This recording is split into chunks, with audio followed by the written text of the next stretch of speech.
fire encroaching upon practice this morning? Yeah, well, not just practice, just anybody in general who's in harm's way. So we're always cognizant of where they are, and we get a reading from the university on air quality, and they tell us, what level it is, and can we train outside or not train outside. So we monitor that. And the projections are it should be okay For today, yeah. Okay. So we'll take it as it goes. You had some pretty significant injuries in that game. Is there any update on Dorian? No, they said he should be able to go today, so we'll see what happens. Oh, wow. What about Sean Ryan was hurt in that game? May have just been in and out, but he's fine. He's fine. And Kyle Phillips? He should be going today. We'll see what goes on with him. And then Chris Barnes got hurt at one point. Good to go.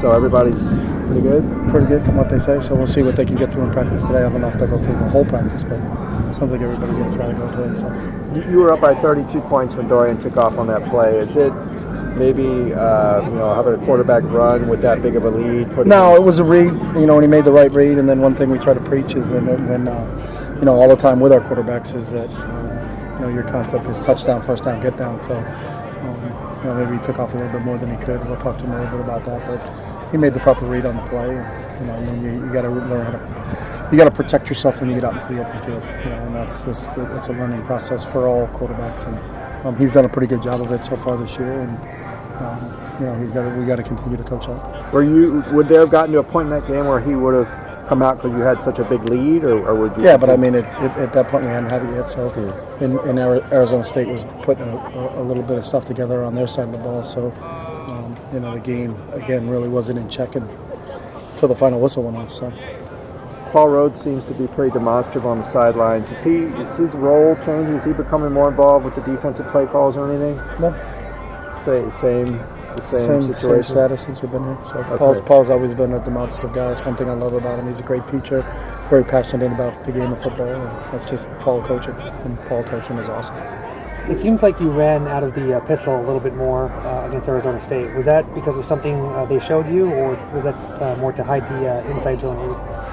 It was just, part of the game plan that we felt going into the game was going to give us the best opportunity against that defense. So just something that we've run during the year, and we featured it a little bit more in that game just because it was part of the plan this week. Are you emphasizing smaller guys up front defensively a little bit more, maybe, to get a little more quickness in there? No, it's really you're just trying to match what you're playing. You know what I mean? So, there are a lot of teams that are spreading people out a lot more. So you got to get more speed on the field. As they put speed on the field, you put speed on the field. When they go big, you go big. That's been football since it started. I think everybody kind of does it the same way. So, when you spread people out, then they have to spread out with you. If they don't, then people are uncovered. But you don't want to put a 250-pound guy out over a 170-pound slot player because there's a mismatch from an athletic standpoint. So, it's just really depending on the teams we play and how they deploy their personnel is how we deploy our personnel. What went into the decision-making of using Casimir Allen and Martell Irby, especially in the receiving end? That they were available. So they hadn't been available up until this game. So, Kaz was out and Irby was returning from injury. So they weren't eligible or available for us to play in the last game. So, it was just that they've played and they've contributed before and have earned playing time. And now, Kaz is available now and Irby's back healthy. So it wasn't like we weren't playing Martell because we didn't want to play Martell. It was that Martell was hurt. So. This is kind of second year in a row where you got to this point of the season, the team has really kind of gone on that nice upward trajectory. I guess the question is, this year you had, I believe, 10 returning starters on defense and 8 on offense. So I guess the question is, what kind of took so long to get here this year? I know last year was your first year, but I don't compare years to years, so that's not something that we talk about or look at or analyze, and that's going back and looking at last year doesn't really help us. We did that in the off season in terms of quality control work of, what fronts and blitzes and coverages do we use, what protections, runs, and pass routes do we use, and extensive quality control work in the off season. But then once you get moving into this season, we haven't really visited down the 2018 year at all. So all right. Well, let's take this year by itself. What took you so long to get here this year?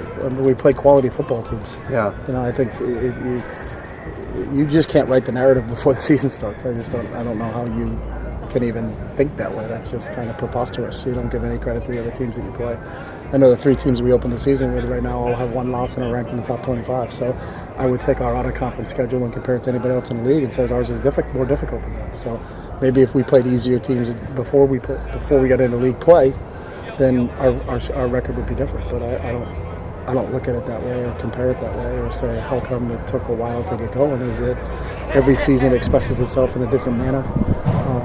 We do have a lot of younger players playing. Sean Ryan didn't play last year. Duke Clemens didn't play last year. There's Jalen Irwin's new to us.